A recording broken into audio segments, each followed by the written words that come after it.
और क्या क्या किए हैं। छोड़िए ये सब बातें तो दूसरी हैं, हम मेन टॉपिक पे आते हैं। यह टॉपिक क्या है? आज का दिवस जो है, आप लोग कभी सोचिएगा कि जो चीज हमें निःशुल्क मिल जाती है उसका हम कीमत नहीं समझते हैं। एक प्रसिद्ध शायर ने कहा था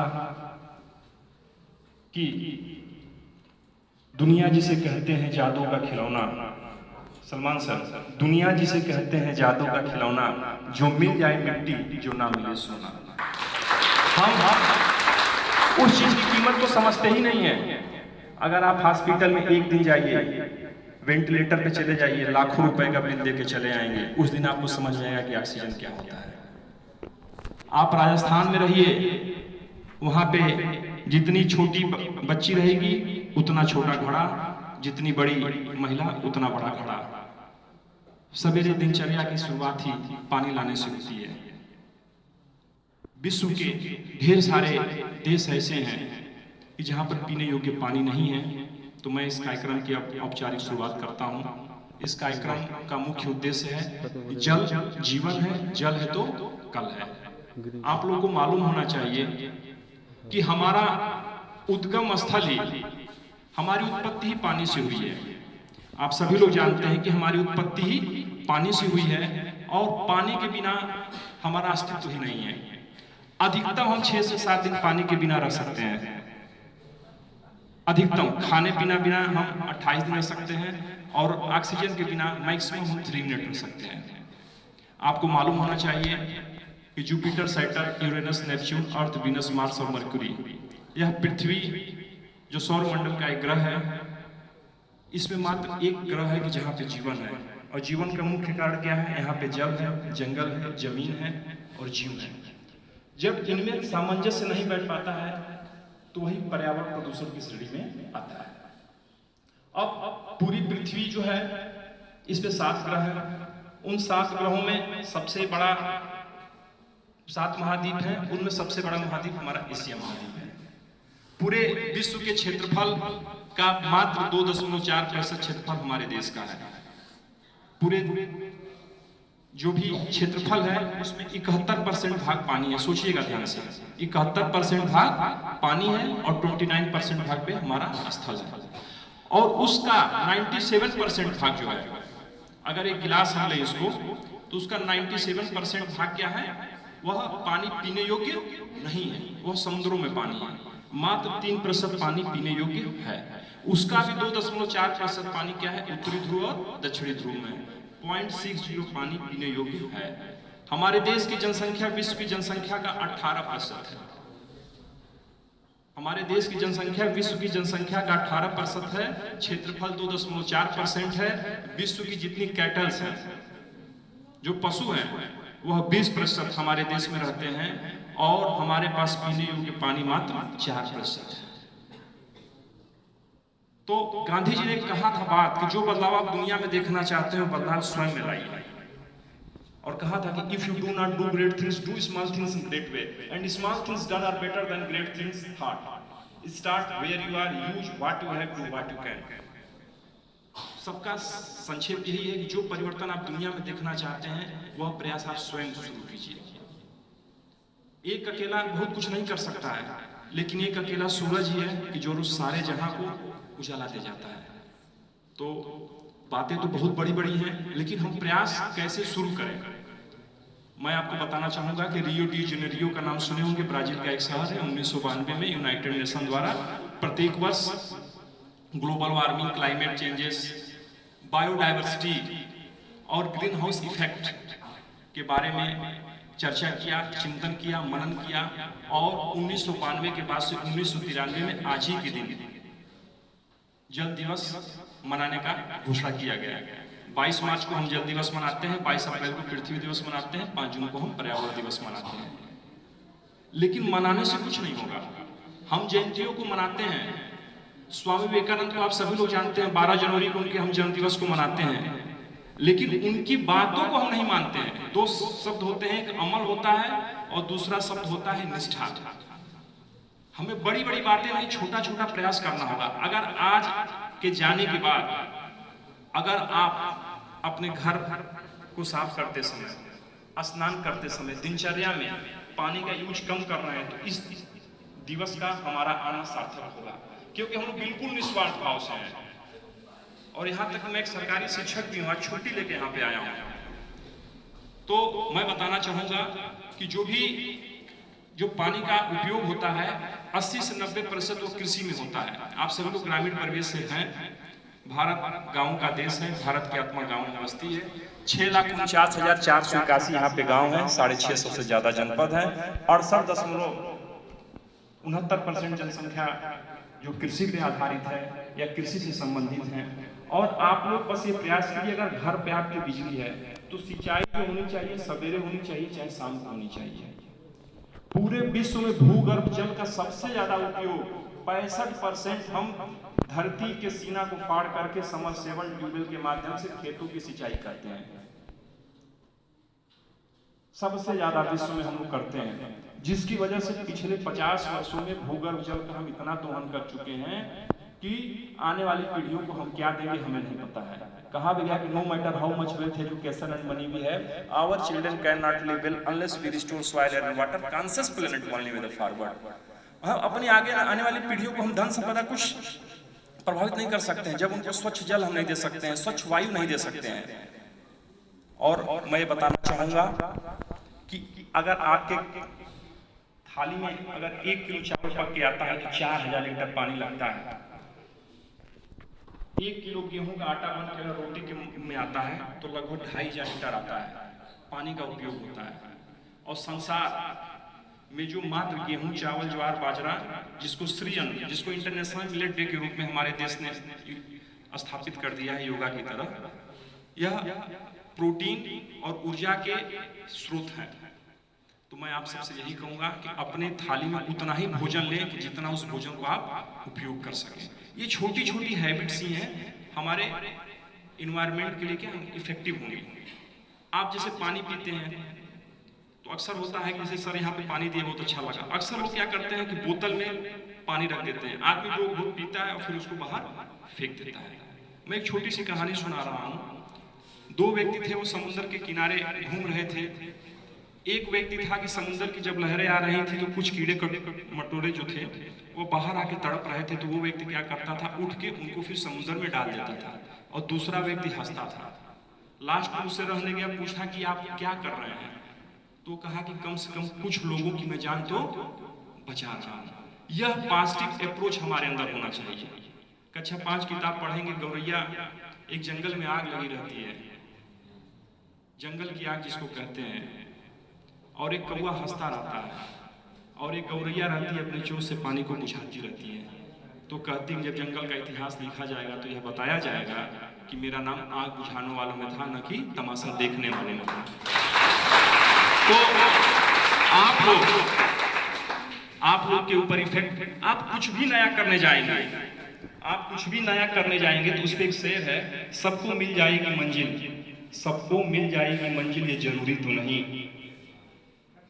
जिंदगी राह सफर है, जिंदगी राह सफर है चलते रहने का, तुम चरागों की तरह राहों में जलते रहना, हर अंधेरे को उजालों में बदलते रहना। इसका मतलब यही है, आप कुछ नया काम करेंगे तो समाज हंसेगा, और जो हंसेगा वही सबसे ज्यादा एक दिन आपके लिए ताली बजाएगा। मेरा यह अनुभव है। आज की तिथि में मैं आपसे बताऊं कि जब हम यहाँ से बनारस पैदल यात्रा पिछले साल गए थे, मऊ के बाहर जब गए, लोग जानते थे हजारों की संख्या में लोग हम लोग को रिसीव करते थे, बताया, हम लोग अपनी बातों को बताया, और बहुत से लोगों में परिवर्तन हुआ। जैसे आप ही लोग अपने घर पे 2 लौकी का बिया लगा दीजिए। पहले के समय में हम सब्जियों को खरीदते नहीं थे, आप कुछ फलदार वृक्षों को लगा दीजिए, चिड़ियों को घोंसला मिलेगा, वातावरण शुद्ध होगा, पानी का कटान रुकेगा। लेकिन यहाँ पे जितने लोग हैं, अगर आप लोग अपने जन्मदिवस पे 1 पौधा लगाइए और 1 पौधा किसी को देने का प्रयास कीजिए, वो भी नहीं कर सकते तो अपने स्कूल में अपने जो भी गुरुजन हैं, इनके जन्मदिवस पर या किसी महापुरुष के जन्मदिवस के अवसर पर सभी लोग मिलकर 1 ही पौधा लगाएं, लेकिन उसको बचाएं। वही उनको सच्ची श्रद्धांजलि होगी।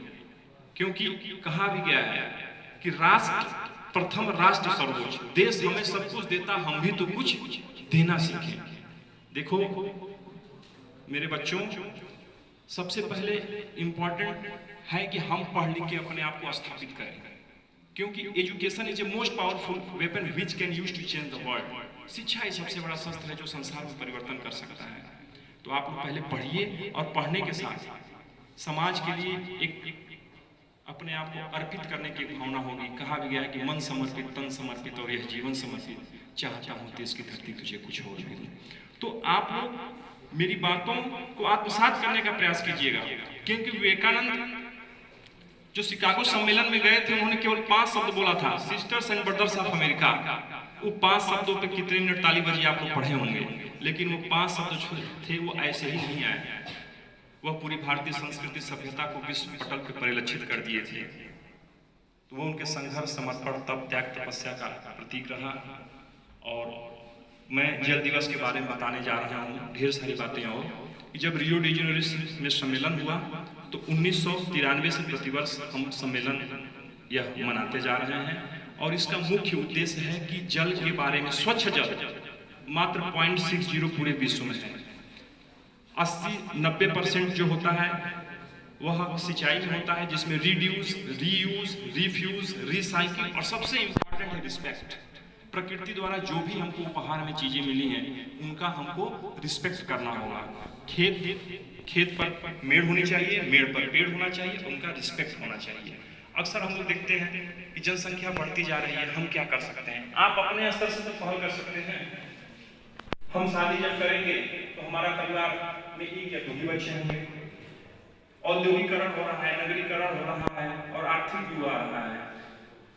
तो इसमें आप लोगों को जो मैं गौरैया वाली कहानी सुनाया हूँ या जो भी चीजें मैं बता रहा हूँ, उसका अंतिम उद्देश्य यही है कि स्वयं को बदलकर आप दूसरे को प्रेरित कीजिए। एक महात्मा जी थे, उनके पास एक बूढ़ी औरत आई, कही कि महात्मा जी मेरा बच्चा बहुत गुड़ खाता है, इसे छुड़वा दीजिए। तो महात्मा जी कहे कि ठीक है, 1 हफ्ते बाद तुम आना। 1 हफ्ते बाद फिर गई, फिर उन्होंने कहा कि 1 हफ्ते बाद आना। लास्ट में जब महात्मा जी के जाने का समय हो गया, महात्मा जी बड़े प्रसिद्ध महात्मा थे, तो फिर बूढ़ी औरत आई तो कही कि अरे अब तुम कुछ बताइए उपाय। तुमने बच्चे से कहा कि गुड़ ज्यादा नहीं खाना चाहिए, स्वास्थ्य के लिए बहुत ही हानिकारक होता है। तो वो कही कि तो बात आप पहले से भी कर सकते थे, लेकिन महात्मा जी ने कहा कि मैं भी बहुत गुड़ खाता था। जब मैंने अपने आप को कंट्रोल कर लिया, संयम कर लिया कि मैं गुड़ नहीं खाऊंगा, तब मैं दूसरे को गुड़ न खाने के लिए कहूंगा। यह कहानी जो है इसका उद्देश्य बहुत बड़ा है। हम में से बहुत से लोग बहुत सी चीजों के बारे में व्याख्यान दे देते हैं, दिन भर पान खाते रहेंगे और तंबाकू निषेध पे बातें करेंगे, शराब पीते रहेंगे, शराब के बारे में बातें करेंगे, स्वयं भ्रष्टाचार में लिप्त रहेंगे और आदर्श की बातें करेंगे। तो वह बातें आप तब कहिए समाज में कि जब उस चीज को आप स्वयं आत्मसात करिए, क्योंकि हमारा देश जो है इसकी संस्कृति सभ्यता बहुत ही प्राचीन है। यहाँ पे प्रकृति के लिए और प्रकृति के तत्वों के लिए हमेशा संतुलन के लिए संयमित और संवेदनशील रहे हैं। ऋषि परंपरा में हर चीजों को अध्यात्म से जोड़ा गया, अग्नि को, पृथ्वी को, जल को, आकाश को, सबको किसी न किसी चीज से जोड़ा गया है। और कहा गया है कि 10 पुत्र समोवापी 10 वापी समो बुद्ध 10 पुत्र समो द्रुमो 10 द्रुमो समो पुत्र। एक वृक्ष जो होता है 10 पुत्र के समान होता है। तो आदिवासी जनजातियों में जब उनकी बच्चियां होती हैं तो 10 पेड़ लगा दिया जाता है। अगर आपके घर में भविष्य में आपका परिवार बढ़े, आपके घर कोई शुभ अवसर हो, अगर 10 पेड़ लगा दीजिए, देखिए 20 साल बाद उसकी कीमत क्या होती है।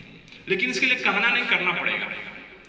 और इसी कड़ी में सबसे इंपॉर्टेंट है कि पर्यावरण मीन्स 5 तत्वों से पर्यावरण बना है। हमारा सृजन दूषित हुआ है, क्षितिज गगन पवन समिधा।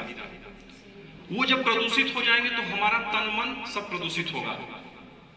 और उस प्रदूषण को बचाने के लिए आप स्वयं से प्रयास कीजिए। जैसे एसी चल रहा है, एसी की आवश्यकता है अगर तो चल रहा है, अगर उसका टेम्परेचर 16-17 पे कर रहा है, 24-25 पे कर रहे हैं, तभी आप पर्यावरण प्रदूषण को कम कर रहे हैं। छोटी दूरी की यात्राओं को आप साइकिल से कर ले रहे हैं या पब्लिक कन्वेंस से कर रहे हैं, तो वो भी पर्यावरण प्रदूषण को दूर करने का उपाय है। आपकी एक किताब होती है, एक किताब के पन्ने में 2 से 3 लीटर पानी लगता है, 2 से 3 लीटर पानी लगता है। हम महिलाएं चाहे बच्चे अपने कपड़ों को फाड़ देते हैं, लेकिन एक कपड़े को बनने में कितने हजार लीटर पानी लगता है इसकी आप कल्पना नहीं कर सकते हैं। आने वाले 40 से 50 साल में, जैसे एक उदाहरण दे रहा हूं कि आप अभी नहीं पढ़ रहे हैं, कोई इफेक्ट नहीं है, 10 साल बाद इसका इफेक्ट आपको महसूस होगा। अब से कुछ दिन पहले हम लोग खेलते थे सर, तो खेत की मेड़ में भी पानी खेलते समय पानी पी लेते थे, कुएं का पानी पीते थे, फिर कुएं से पानी नल में आया, नल से फिर कहाँ गया, एक बोतल हम लोग के शौक से लेके चल रहा है। मैं दावे के साथ कर रहा हूँ 20 से 25 साल के अंदर में आप लोग ऑक्सीजन की बोतल भी अपने इसी तरह पीठ पे लाद के चलेंगे और ऑक्सीजन का यूज करेंगे। बड़े बड़े शहरों में आप देखिए जाके, और अपने देश के लिए, अपने राष्ट्र के लिए आप आज से एक संकल्प लीजिए कि जल को हम बचाना है। नहाते समय जैसे दाढ़ी बनाते हैं, आप मग्गे में बना लीजिए। कम से कम आप लोग आज से प्रयास कीजिए कुछ पैसा इकट्ठा करके, आपके घर में अगर समरसेबल लगा हो तो उसके साथ एक ऑटो कट की मशीन आती है 1500-1600 रुपए में, उसको लगा दीजिए। पानी भरेगा तो तुरंत उसको वह ऑटो कट कर देगा। ये छोटी छोटी चीजें जब आप करेंगे, आरओ का पानी जो है 75% वेस्ट हो जाता है। उस पानी को चाहें, भविष्य के लिए मैं बता रहा हूं, क्योंकि मैं आपको बताऊं हमारे देश के 4 नगर इस समय एकदम वाटर क्राइसिस में चल रहे हैं। 5 मिनट में बात मैं अपनी समाप्त करूंगा। विश्व के आप जोहान्सबर्ग का नाम सुने होंगे, वहां पे 0 डिग्री घोषित कर दिया गया था, वहां पे पानी नहीं है। हमारे यहाँ चेन्नई में, दिल्ली में इस समय जो आज से 2 साल पहले पानी का टैंकर 1500 रुपए में आता था, आज 10-10 हजार रुपए में आता है। और दिल्ली में आज के समय में लोगों की लाइन लगती है और जाके पानी भर के अपने घर ले आते हैं पीने योग्य पानी। संसार के अरबों लोग हैं जो पानी की वजह से मर गए, क्योंकि हमारे शरीर में अगर पानी 5% कम हो तो त्वचा सिकुड़ने लगती है, 15% में निर्जलीकरण का हम शिकार हो जाते हैं। और पानी की वजह से लगभग 60% बीमारियां भी होती हैं। तो बातें तो मैं बहुत कुछ तथ्य दे सकता हूँ, लेकिन तथ्यों से कुछ होने वाला नहीं है जब तक इन सब चीजों को आप आत्मसात नहीं करेंगे। तो मैं आशा की पूर्ण विश्वास करता हूँ कि आज से आप चिंतन कीजिए, मनन कीजिए, और पानी को बचाने के लिए आप जितना प्रयास कर सकते हैं उन प्रयासों को कीजिए। कुछ आंकड़ों को मैं आपके सामने मैं प्रस्तुत कर रहा हूं। एक्सीलरेटरी चेंज के लिए परिवर्तन में तेजी लाना, हमें अब प्रयास तेजी से करना होगा, क्योंकि जो हमारा भूगर्भ जल स्तर है, आप अभी सर बहुत बढ़िया बता रहे थे कि जो पहले 20 से 25 मीटर के अंदर पानी आ जाता था, अब समरसेबल का उपयोग हो रहा है, ट्यूबवेल अपना स्टेटा छोड़ते जा रहे हैं। ये हम जैसे शहरों की बात हो रही है जो गंगा बेसिन के किनारे हैं, लेकिन आप अभी उत्तराखंड की तरफ चलिए, पर्यावरण के हरितीकरण के लिए सबसे इम्पोर्टेंट है कि आप अच्छा देखिए, अच्छा सुनिए, अच्छा बोलिए, अच्छी किताबों को पढ़िए, क्योंकि कहा है हैबिट्स मेक्स आवर फ्यूचर। मेरे पढ़ाई में 4628 के सरकारी मास्टर हैं, 4628 इस समय तक। तो बस मैं यही कहता हूं कि प्रतिदिन आप 1 घंटा पढ़िए। जैसी संगत रहेगी, जैसा अन्न रहेगा वैसा मन रहेगा। आप लोग किताबों को पढ़ने का एक कीजिए। और एक दूसरा एक है कि आप लोग YouTube का उपयोग करते होंगे। YouTube में एक संसद टीवी आता है, संसद टीवी को आप सब्सक्राइब कर लीजिए। उसमें अपने देश के और विश्व के तमाम वैज्ञानिक और यूनिवर्सिटी या अच्छे संस्थाओं के लोग अपने मंतव्यों को अच्छे तरीके से रखते हैं, जिसमें ग्लोबल वार्मिंग, क्लाइमेट चेंजेस, जो ग्रीन हाउस इफेक्ट का नाम सुने होंगे आप लोग ना, एक पर्यावरण विषय है। उसमें क्या होता है ना कि जो मीथेन है, कार्बन डाइऑक्साइड गैस की वजह से पृथ्वी का टेम्परेचर बढ़ता जा रहा है, क्योंकि पूरे पृथ्वी पे 78% नाइट्रोजन है, 21% ऑक्सीजन है, अन्य में सभी गैसें हैं। लेकिन जनसंख्या बढ़ने के कारण क्या हो रहा है, ग्रीन हाउस इफेक्ट में कार्बन डाइऑक्साइड का स्तर बढ़ता जा रहा है, जिसकी वजह से पृथ्वी का टेम्परेचर भी बढ़ता जा रहा है। इसी की वजह से क्लाइमेट चेंजेस हो रहे हैं। जो ये पानी हो रहा है ना, ये बरसात हो रही है इस समय ना, मौसम और ऋतु अपना जल और वायु के कारण सब कुछ होता है। पृथ्वी सूर्य का चक्कर लगाती है अपने स्थान पे घूमते हुए, सूर्य का भी चक्कर लगाती है और अपने स्थान पे वह घूमते हुए लगाती है। तो जब ये क्लाइमेट चेंजेस होंगे ना, तो बरसात तो होगी उतनी मात्रा में, लेकिन सीमित समय के लिए होगी। आप लोग क्या करते हैं कि आप घर बना रहे हैं, रेन वाटर हार्वेस्टिंग सिस्टम जो है वो तो नियम हमेशा बने हैं, लेकिन उन नियमों का पालन करना हमारा दायित्व है। जितना नियम कड़ा रहेगा उससे कोई इफेक्ट नहीं कि हम कितने ज्यादा अनुशासित हैं। तो इस अनुशासन को बनाए रखते हुए आज से ही आप प्रयास कीजिए कि गाड़ियों को नियमित मात्रा में सर्विसिंग करवाते रहिए।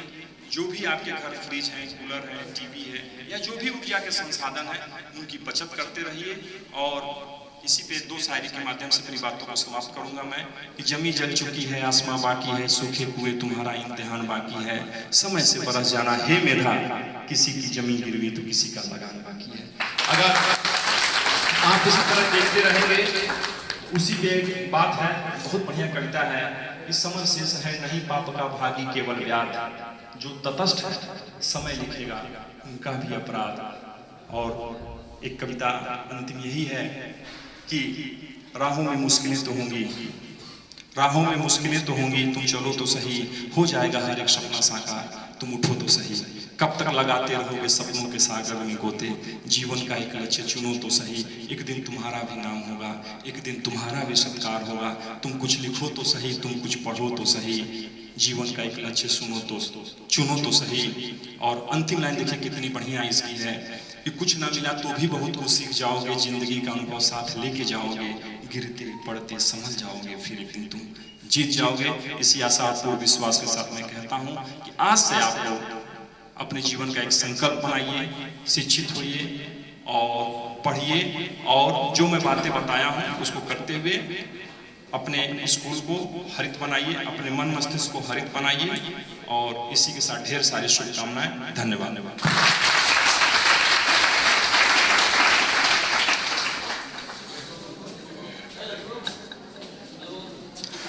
बहुत बहुत धन्यवाद शैलेंद्र सर, बैठ जाइए। बहुत ही अच्छी बातों को अभी शैलेंद्र सर ने आपको बताया। आज तक हम संगोष्ठी करते आए हैं जयंती पर या किसी फेस्टिवल पर या फिर राष्ट्रीय ओकेजन पर। आज जो है जल दिवस पर संगोष्ठी कर रहे हैं जो जीवन के लिए बहुत ही महत्वपूर्ण है। जब हम ही नहीं रहेंगे तो संगोष्ठी कौन करेगा? और हमको बचाने के लिए जल चाहिए। अभी सर ने बताया कि पर्यावरण में अनाज बचाइए, पानी बचाइए, पेड़ बचाइए। पेड़ नहीं रहेगा पानी नहीं बरसेगा, पानी नहीं बरसेगा तो भूजल रिचार्ज नहीं होगा, रिचार्ज नहीं होगा तो पानी नहीं मिलेगा। अभी उन्होंने बताया अभी कि बोतल लेके चल रहे हैं, अभी तो हम बड़ी बोतल पा जा रहे हैं। हमको लग रहा है कि अनुमान है कि 50 साल या 30 साल में छोटी बोतल लेके चलेंगे 100 ग्राम का, क्योंकि खरीदने के लिए पैसा ही नहीं होगा। 100-200 रुपए में मिलेगा और 100 ग्राम पानी, और उसको पी करके हम काम चलाएंगे। तो आने वाली पीढ़ियों को हमें क्या देना है? स्वच्छ पर्यावरण। और पर्यावरण आ गया तो सारी चीजें आ गई। मैं सबको बहुत बहुत धन्यवाद देता हूँ जो अपना जो है कीमती समय निकाल करके हमारे महाविद्यालय को इन्होंने अवसर प्राप्त कराया। विद्यालय का जो अच्छा बच्चा हो, का पौधा दिया जाएगा, उसे लगवाया जाएगा। तो अच्छा बच्चा इसमें आज उसी का पालन कर रहा है। तो किधर मुंह करके बैठा तो बोल दिया मैं अच्छा हूँ, और इधर का मुंह करके बोलना है कि मैं अच्छा हूँ। कॉन्फिडेंस टाइप में आ गया। नहीं, आप कॉन्फिडेंस बनाइए। सभी लोग डरते डरते ही खड़े होते हैं, ठीक है। इसका सम्मान करना चाहते हैं, हमारे महाविद्यालय परिसर में आए। और मैं विनय राजभर जी से और विनय यादव जी से मैं अनुरोध करूंगा कि हमारे सम्मान घोषी सर को मोमेंटो देकर के सम्मानित करें।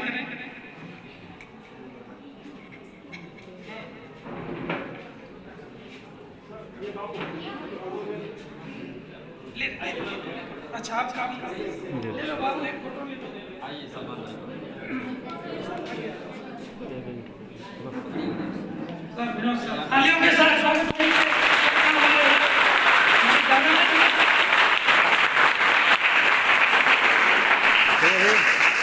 सौभाग्य की बात है कि घोषी साहब हमारे महाविद्यालय में पधारे हुए हैं। और शैलेंद्र सर का देखिए होशियारी, पहले शहर के माध्यम से जगाते हैं लोगों को, फिर धीरे से अपने पीछे से बात को कहते हैं। क्योंकि ऐसे बच्चे क्या है, सोए रहते हैं, कहते कौन सा संरक्षण, रोज 10 बाल्टी पानी गिराते हैं, फलाना गिराते हैं, सिलाना गिराते हैं, लेकिन सामने सारी के माध्यम से समा बाधा और आप जग गए। इसके बाद आपके बात समझ में आ गया। मैं चाहूंगा कि डॉक्टर मनीष सिंह भैया शैलेंद्र भाई को मोमेंटो देके सम्मानित करेंगे।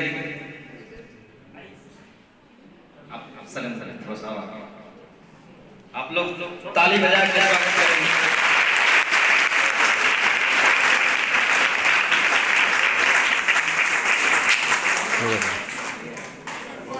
जो व्यक्ति सेवा में रहते हुए इतना बड़ा काम कर रहे हैं, उनका स्वागत है। और मैंने बेटियों के बर्थडे पे केक नहीं लेके जाता हूँ, सीधा पौधशाला जाता हूँ और कोई फलदार वृक्ष खरीदता हूँ और उसको लगा के उसको बचाने की कोशिश करता हूँ। आज मुझको काफी खुशी है कि मैंने 4 पेड़ों को बचा के अभी जिंदा रखा है, जो मुझसे बड़े हो चुके हैं।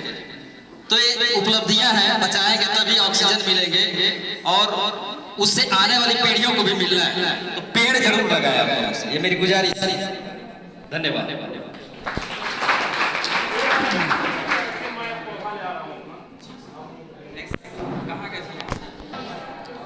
आप पे ही सारा दारोमदार है, हमारा क्या लिए? बूढ़ा आदमी 10-20 साल जीऊंगा, निकल जाऊंगा, झेलेंगे आप, है ना? तो आप जो है संकल्प लीजिए संरक्षण का, पेड़ बचाएंगे, जल बचाएंगे, इस पृथ्वी को बचाएंगे। अभी शैलेंद्र सर ने बोला कि हवा भी लेकर चले। बड़े बड़े शहरों में आ गया है, जहाँ पे प्रदूषण ज्यादा है, वहां पे सब पौधा लेकर के आ गया। अच्छा बच्चा आ जाओ भाई, अभिषेक चौहान।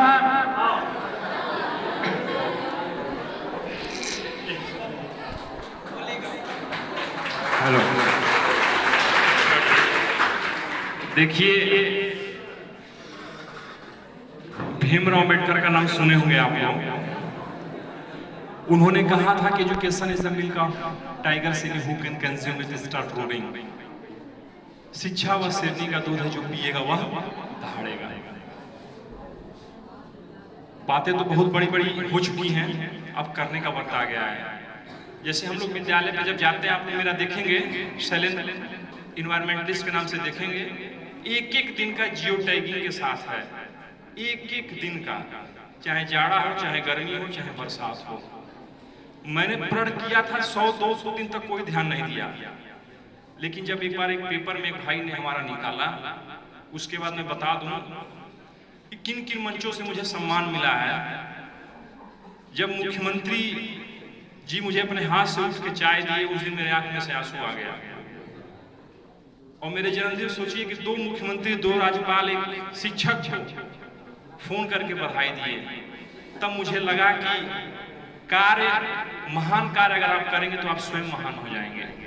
कोई भी कार्य छोटा बड़ा नहीं होता है, आपका एक सामाजिक दायित्व होना चाहिए। तो मैं इसी कड़ी में आपको ये पौधा दूंगा, आप अपने विद्यालय पे लगाइए। और देखिए मोरसरी का पौधा है, यह हमें ऑक्सीजन देता है। सभी जानते हैं कि पेड़ पौधे हमें क्या देते हैं, क्या नहीं देते हैं, सबको मालूम है। लेकिन इंपॉर्टेंट क्या है कि हम कब से करना शुरू कर दे रहे हैं। आप बस एक चीज बताइए, आपने क्या किया?